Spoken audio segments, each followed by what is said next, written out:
مفتی صاحب داڑھی کے مسئلے پہ کیونکہ بہت سارے آپ کو پتا ہے پاکستان میں لوگ کہتے ہیں کہ جی چھوٹی داڑھی بھی ٹھیک ہے. ایک تو داڑھی کے والے سے دونوں چیزوں کی وضاحت فرما دیں, عام آدمی کے لیے داڑھی اور پھر امام کے لیے داڑھی. اور قاری طیب صاحب رحمہ اللہ نے اپنی کتاب میں چھوٹی داڑھی کو بھی کسی حد تک گنجائش دی ہے. اس کتاب میں نے خود پڑھا ہے, یہ میرے والد صاحب نے دکھایا مجھے.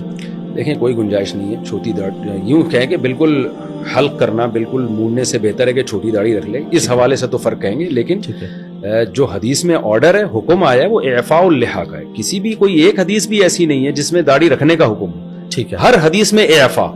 ٹھیک ہے, اعفاء کا مطلب ہے اپنے حال پہ چھوڑ دو. ٹھیک ہے. تو اگر کوئی اہل حدیث کے قول کو لیتا ہے نا کہ ایک مٹھی تک بھی نہیں کاٹ سکتے, جی جی, اس کے پاس تو دلیل موجود ہے. بہت سے اہل حدیث ہم نے دیکھے بہت بڑی بڑی داڑیاں بالکل, اس کی تو پھر بھی کوئی دلیل ہے.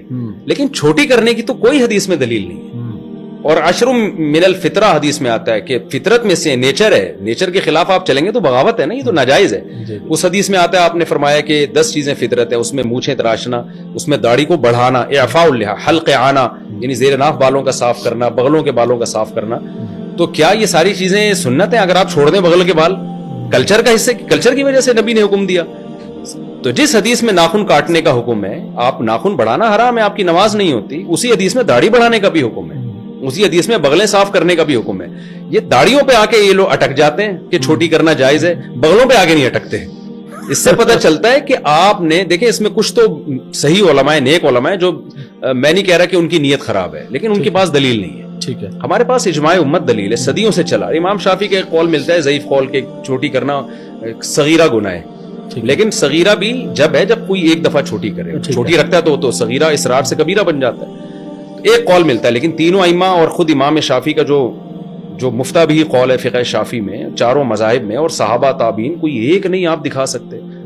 ایسی چیز کو آپ کلچر کہہ کے ٹال دیں کہ بھی کلچر تھا, تو کلچر تو بال رکھنے کا بھی تھا, وہاں کیوں نہیں نبی نے اتنی تاکید سے حکم دیا؟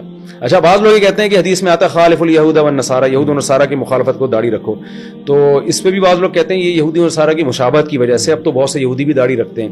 یہ بات بھی غلط ہے. نبی نے جو بتایا نا یہودی و نصارہ کی مخالفت کرو, حدیث کا یہ قطعاً مطلب نہیں ہے کہ یہودی رکھنا شروع کر دیں تو تم کٹانا شروع کرو. مطلب یہ کہ بری چیز ہے جو یہود و نصارہ کرتے ہیں, تم نے برائی میں ان کی مخالفت کرنی ہے, اچھائی کو پروموٹ کرنا ہے, اعفاء اللحیٰ پہ عمل کرنا ہے. اور ویسے بھی آج کل بھی زیادہ تر یہودی اور عیسائی رکھتے نہیں ہیں, بہت کم, چند مذہبی قسم کے لوگ رکھتے ہیں. میں نے الحمدللہ پرانی آسمانی کتابوں کا بھی طالب علمی کے دور میں مطالعہ کیا ہے. تورات میں ابھی بھی یہ لکھا ہوا ہے کہ اللہ نے کوہ طور پہ موسیٰ کو بلا کے کہا کہ اپنی قوم کو کہہ دیں کہ داڑیاں بڑھائے. آج تک یہودی اس پر عمل کر رہے ہیں. میں لوگوں سے کہتا ہوں ہمارے لبرل مذہبی اسکالر زمانے سے متاثر ہو گئے, یہودیوں کے اسکالر متاثر نہیں ہوئے. انہوں نے داڑھی نہیں چھوڑی اب تک, اور ہمیں پتہ نہیں کیا مسئلہ ہے. تو بھائی آپ نہ رکھیں, آپ کہیں میں گناہگار ہوں, میں پیغمبر کے آرڈر پہ عمل نہیں کر رہا, آپ شریعت کے حکم کو چینج کیوں کر رہے ہیں؟ تو 150-200 سال پہلے علامہ شامی ابن عابدین, جو فقہ حنفی کے بڑے مستند ایک مفتی سمجھے جاتے ہیں, جن کو بہت آدھی دنیا نے ان کو فالو کیا ہے, ان کے یہ الفاظ ہیں کہ داڑھی ایک مٹھی سے کم کرنا یا بالکل منڈا دینا, کما یفعلہ بعض المغاربۃ والمخنثۃ من الرجال فلم یبحہ احد. وہ 150-200 سال پہلے یہ لکھ رہے ہیں کہ جیسے کہ اہل مغرب کرتے ہیں, یا کچھ وہ مرد جو عورتوں کی مشابہت کرتے ہیں, وہ مرد جو چھوٹی داڑھی کرتے ہیں یا شیو کرتے ہیں, اس کو کسی نے بھی حلال قرار نہیں دیا. یعنی اس وقت 200-250 سال پہلے روئے زمین پر کوئی ایک مفتی بھی نہیں تھا جو اس عمل کو جائز کہتا ہو. اجماع امت خود ایک مضبوط دلیل ہے. حدیث میں آتا ہے میری امت گمراہی پہ جمع نہیں ہو سکتی. تو میں نے ابن عابدین رحمہ اللہ کا قول دلیل کے طور پہ پیش نہیں کیا, میں نے ان کی نیوز کے طور پہ پیش کیا. اس وقت روئے زمین پر کوئی بھی, حدیث میں آتا ہے امت گمراہی پہ جمع نہیں ہو سکتی, تو کیسے جمع ہو گئی اتنی بڑی امت؟ تو ہم اصل میں کلچر سے متاثر ہوئے ہیں.